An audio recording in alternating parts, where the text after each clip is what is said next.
Bonjour tout le monde, Shalom Aleichem, Shabbat Shalom. Nous sommes dans un nouveau livre, le livre de l'Exode. Et c'est incroyable lorsque nous regardons la Torah, j'ai bien dit simplement regarder, j'ai pas dit d'y lire tout de suite pour essayer d'interpréter, nous apercevons en observant que de suite le féminin est mis en valeur. Les femmes sont mises en valeur.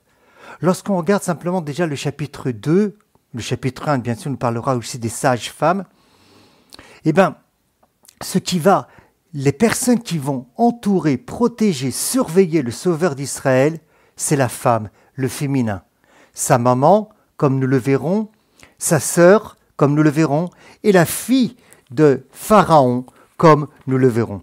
Sa maman, parce qu'il est écrit dans le verset 3 du chapitre 2, nous pouvons le dissimuler plus longtemps, elle prit pour lui une corbeille.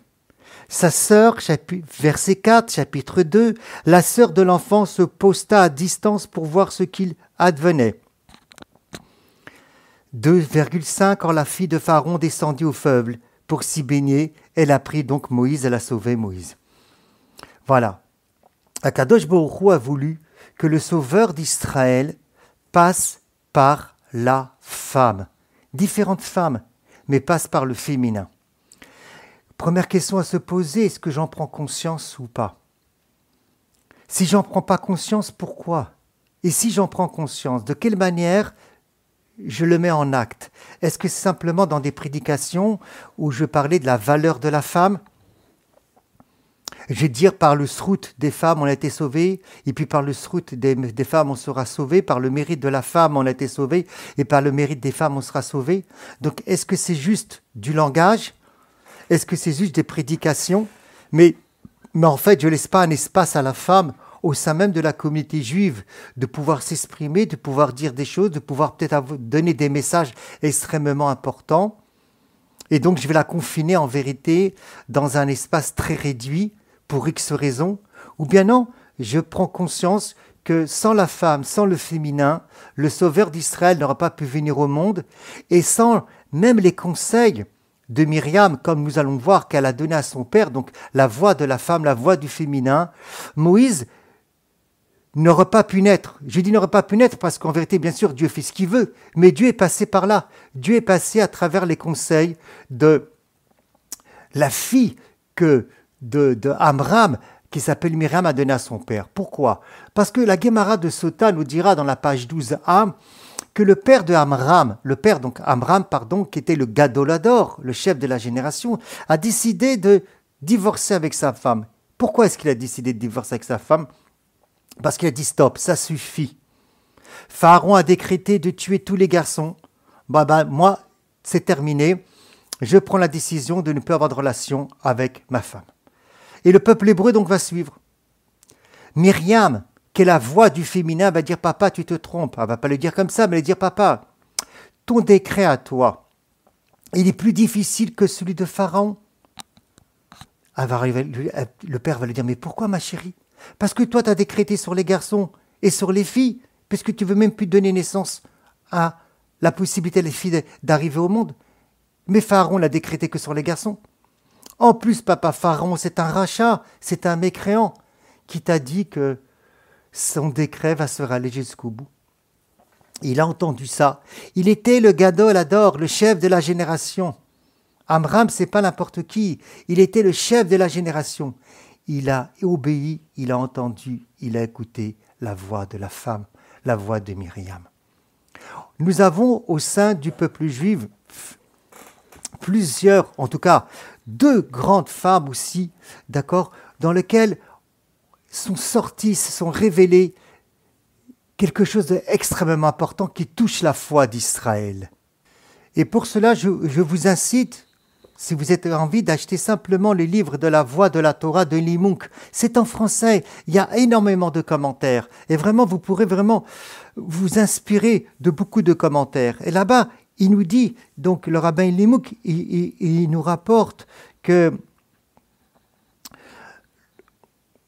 des grands principes de la foi juive ont été exprimés par la bouche de la femme, par la voix de la femme. Celui de l'existence du monde de l'au-delà, Abigail, dans le premier livre de Samuel, le chapitre 25 et le verset 29. Vous imaginez que l'existence du monde de l'au-delà n'avait pas été mentionnée avant dans la Torah, normalement. Il va falloir attendre la voix de la femme. C'est la voix de la femme qui va révéler de manière concrète, clairement, l'existence du monde de l'au-delà. Et je répète, 1 Samuel 25,29 pour ceux et celles qui veulent aller voir. Autre chose qui est le fondement de la foi juive, qui est hyper important, bien sûr, il y a l'unicité de Dieu, le schéma Israël, qui est la résurrection. Qui va proclamer la résurrection pour la première fois? Qui va parler de la résurrection pour la première fois de manière claire? Eh bien, c'est avec Hannah, dans le premier livre de Samuel, le chapitre 2 et le verset 6. Le chapitre 2 et le verset 6, le premier livre de Samuel. Pharaon, le mécréant, Satan, à travers Pharaon, il avait compris l'importance du féminin. C'est pour ça peut-être qu'il veut tuer le masculin et garder le féminin. C'est une des explications, on peut en donner d'autres. Mais il a compris qu'il pouvait prendre toute sa subsistance, toute sa vie à partir du féminin.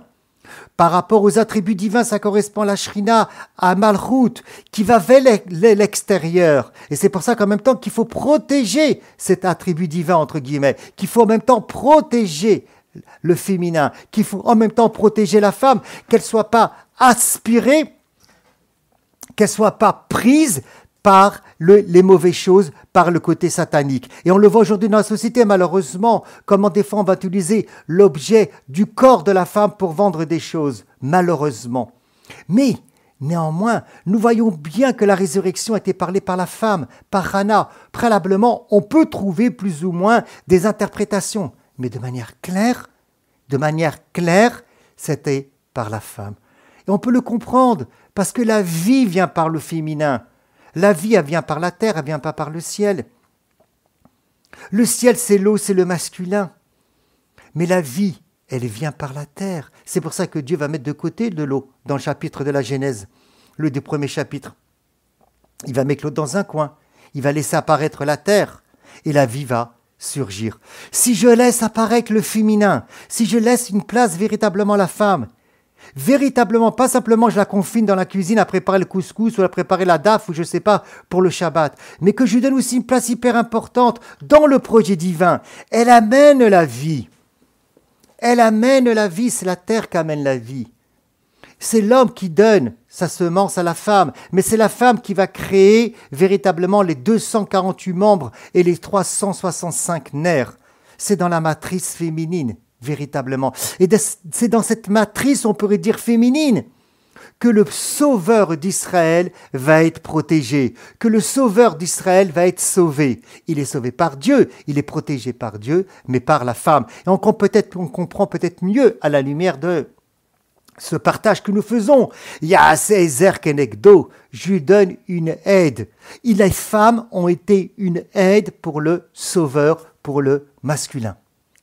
Lorsque Moshe Rabbeinu est né, parce que Myriam avait poussé son père dans ce qu'elle avait dit, et son père donc a écouté la voix du féminin, elle lui avait annoncé, elle lui avait dit, elle avait prédit qu'il va engendrer un fils et qui serait donc le libérateur d'Israël.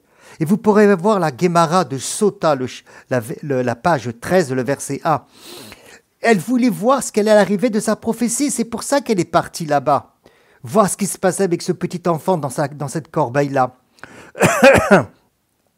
Et là, on voit véritablement l'attitude du féminin. L'attitude de la femme. Lorsque vraiment elle est orientée au divin.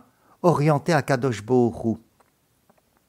Qui va se fier à son intuition, à sa prophétie, à sa certitude de son cœur, malgré les apparences qu'elle était en train de vivre, malgré ce qu'on pouvait voir dans le monde sensible, malgré la folie apparente qui est en train de se dérouler, et malgré la folie apparente de son acte à elle,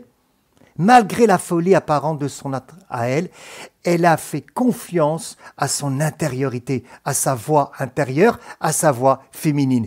Et d'ailleurs, si je veux transformer une qualité à l'intérieur de moi, Si je veux travailler sur une mida, un caractère, si je veux donner naissance à un nouveau caractère, ce ne sera pas simplement par une étude, ça sera par le cerveau droit, le cerveau féminin, par la contemplation, par la méditation, par la prise de conscience qu'en vérité, il n'y a rien en dehors de Dieu, que la matière, elle ne vit pas par elle-même. Ça ne suffit pas de le dire pour qu'il y ait un impact dans mes midotes et que ça va créer un amour en moi. Donc ça va donner une naissance.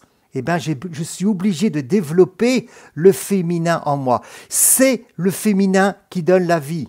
C'est la terre qui donne la vie. C'est la faculté féminine qui est en moi qui pourra donner une nouvelle naissance à mes caractères, à mes vertus. Et ainsi d'être sauvé du pharaon intérieur, d'être sauvé de mon Égypte intérieure. Regardez un petit peu, c'est incroyable, cette princesse qui s'appelle Bathia, comme c'est écrit dans le livre des Chroniques. Cette femme incroyable, Bathia. Bath, la fille de Ya, Yud-He. La fille donc qui contient dans son prénom les 2 lettres du nom du Yud-Ke-Vav-Ke. Elle est partie contre son père. Alors c'est vrai, Rabbi Shimon Bar Yochai nous dit, lorsqu'elle est descendue dans le Nil, eh ben c'était en vérité pour se laver de ses idoles. Mais elle est partie quand même contre le décret de son père.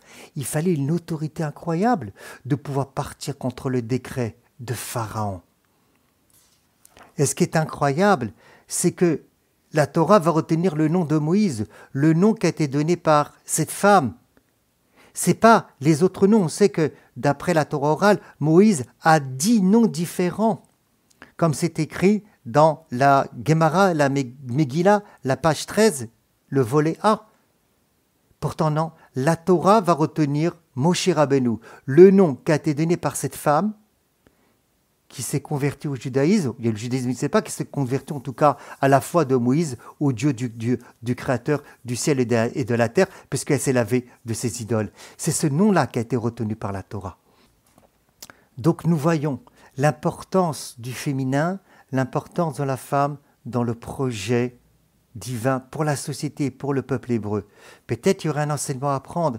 Est-ce que les rabbinim d'aujourd'hui prennent conseil aussi auprès de l'intuition des femmes ou pas, ou simplement uniquement en fonction de leur discernement, ou bien non, est-ce qu'ils sont aussi à l'écoute de la voix de la femme pour le bien de la communauté, pour le bien de l'humanité.